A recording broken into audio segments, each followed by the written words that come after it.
किसान साथियों नमस्कार। आप देख रही हो एम के किसान यूट्यूब चैनल। किसान साथियों आज की इस वीडियो में हम बात करेंगे गेहूं की खेती के बारे में। जैसे कि किसान साथियों आज की इस वीडियो में हम बात करने वाले हैं कि हम अपनी गेहूं की फसल में पोटाश कब डालें और हम कौन सी पोटाश डालें, कितनी बार हमें पोटाश डालनी चाहिए और गबोट वाली अवस्था में हमें कौन सी पोटाश का प्रयोग करना चाहिए, इस समय क्या फायदे होते हैं, इस समय क्या नुकसान होते हैं और ऐसे कि किसान साथियों हम कितनी मात्रा में दें और किस तरह से इससे हमें प्रयोग करें। तो किसान साथियों आज की इस वीडियो में इसी टॉपिक पर हम बात करने वाले हैं। तो जैसे कि किसान साथियों सबसे पहले मैं आपके लिए बता दूं, जैसे कि किसान साथियों आप लोग गबोट वाली अवस्था में आ जाती है हमारी गेहूं की फसल, तो किसान साथियों आप पोटाश का प्रयोग नहीं करते हो, क्योंकि किसान साथियों क्या होता है कि आप सोचते हो कि हम शुरुआत में पोटाश का बहुत से किसान साथी प्रयोग कर लेते हैं, गबोट वाली अवस्था में पोटाश का प्रयोग नहीं करते हैं। तो किसान साथियों जैसे कि आपने बुवाई के समय पोटाश का प्रयोग किया, तो जैसे कि किसान साथियों सबसे पहले यहाँ पर हम बात करेंगे कि पोटाश हमें कितनी बार प्रयोग करना चाहिए। जैसे कि किसान साथियों हमें अपनी गेहूं की फसल में पोटाश के लिए 2 बार प्रयोग करना चाहिए। जैसे कि किसान साथियों पोटाश हमें 2 बार प्रयोग करते हैं, लेकिन किसान साथियों हम पहली बार तो अपनी गेहूं की बुवाई के समय पोटाश का प्रयोग कर लेते हैं, या किसान साथियों बुवाई के समय अगर हम पोटाश का प्रयोग नहीं करते तो किसान साथियों हम पहली सिंचाई पे ही प्रयोग कर लेते हैं। लेकिन किसान साथियों उसके बाद में क्या होता है, बहुत से किसान साथियों पोटाश का तो प्रयोग नहीं करते हैं और इससे क्या होता है अंत में गेहूं की अच्छी पैदावार देखने को नहीं मिलती है, यानी कि आपकी जो गेहूं की वालियां है वो छोटी रहती है और ज्यादा अच्छी तरीके से भराव नहीं होता है दानों का, और आपके दाने पिचके रहते हैं, दानों पर एक अच्छी चमक प्रदान नहीं होती है, जिससे किसान साथियों अंत में आपके लिए गेहूं की अच्छी पैदावार देखने को नहीं मिलती है।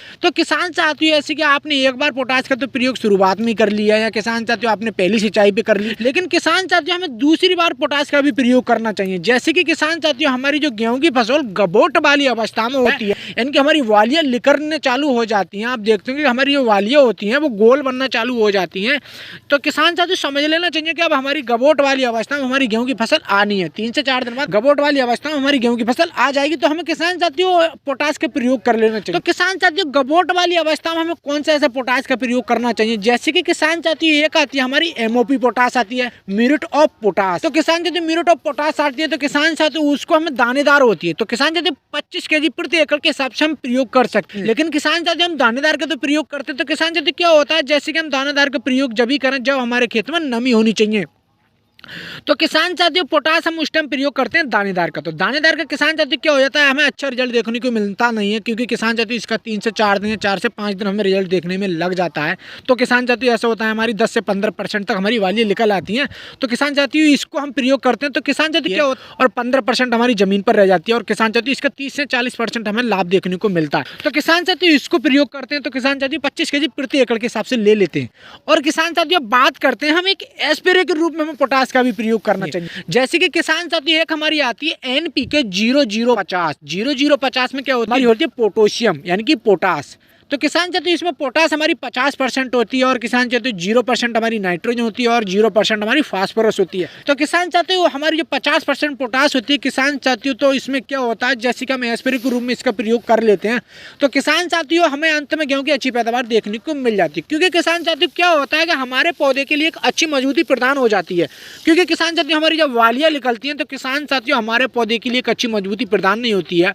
तो किसान साथियों हमारी नहीं तो वालियां लंबी बनती है और नहीं तो किसान साथियों हमारे दानों का भराव अच्छी तरीके से होता है, नहीं तो किसान साथियों हमारे दाने मोटे बनते हैं, नहीं पिचके रहते हैं और हमारे दानों पर एक अच्छी चमक प्रदान भी नहीं होती है और किसान साथियों हमारे दाने सुकड़े रहते हैं। तो किसान साथियों हमें पोटाश का प्रयोग कर लेना चाहिए। तो किसान साथियों पोटाश जो हमने एनपीके 0050 लिए किसान साथियों इसकी मात्रा की बात की जाए तो किसान साथियों 1 किलो प्रति एकड़ के हिसाब से हमें ले लेनी चाहिए। और किसान साथियों इसके साथ में एक और हमें फर्टिलाइजर का प्रयोग करना चाहिए, जैसे कि किसान साथियों एक आती है हमारी बोरन। किसान साथियों जो आपके लिए लेनी है वो 20% ही वाली बोरन लेनी है। किसान साथियों 20% बोरन हमें लेनी है और किसान साथियों हमें 100 ग्राम से 150 ग्राम प्रति एकड़ के हिसाब से ले लेते हैं। और किसान साथियों इसको भी हम उसके साथ में एनपीके 0050 के साथ में ले लेते हैं। तो किसान साथियों क्या होता है हमारी जो बोरन से किसान साथियों हमारे दानों पर एक अच्छी चमक प्रदान हो जाती है, हमारी दानों की संख्या ज़्यादा बनती है, जैसे कि किसान साथियों अंत में हमें अच्छी गेहूं की पैदावार देखने को मिल जाती है। तो किसान साथियों इसे हमें कितनी पानी में मात्रा में देनी है, यानी कि कितनी पानी के साथ में इसका हमें प्रयोग करना है, तो किसान साथियों 130 लीटर पानी का आप घोल बना सकते हो, या किसान साथियों आप 150 लीटर पानी का घोल बना सकते हो और 1 एकड़ की गेहूं की फसल पे स्प्रे के रूप में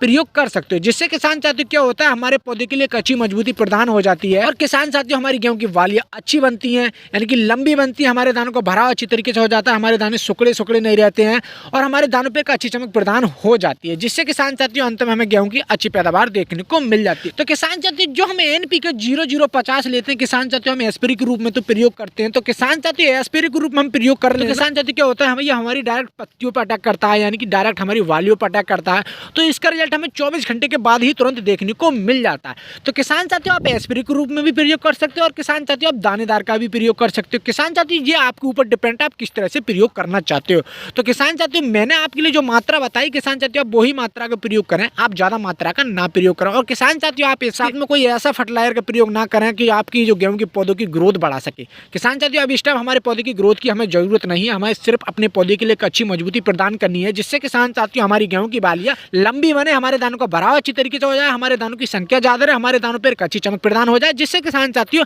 अंत में हमें गेहूं की अच्छी पैदावार देखने को मिल रहा है। तो किसान साथियों मैं आपसे उम्मीद करता हूं कि आप ये कार्य कर लेते हो, तो जिससे किसान साथियों आपके लिए अंत में गेहूं की अच्छी पैदावार देखने को मिल जाएगी। किसान साथी ये जानकारी आपके लिए कैसी लगी, मैं आपसे उम्मीद करता हूँ ये जानकारी आपके लिए बहुत ही ज्यादा पसंद आई होगी। तो मेरी वीडियो के लिए लाइक कर दो, ज्यादा से ज्यादा शेयर कर दो, जो मेरे यूट्यूब चैनल पर नए हैं वो मेरे यूट्यूब चैनल सब्सक्राइब कर दें, पास में आए बेल की घंटी को भी दबा दें, ताकि आने वाली हर वीडियो की नोटिफिकेशन आपके लिए पहले से पहले मिल जाए। किसान साथियों आगे मिलते एक नई वीडियो में। नमस्कार किसान साथियों।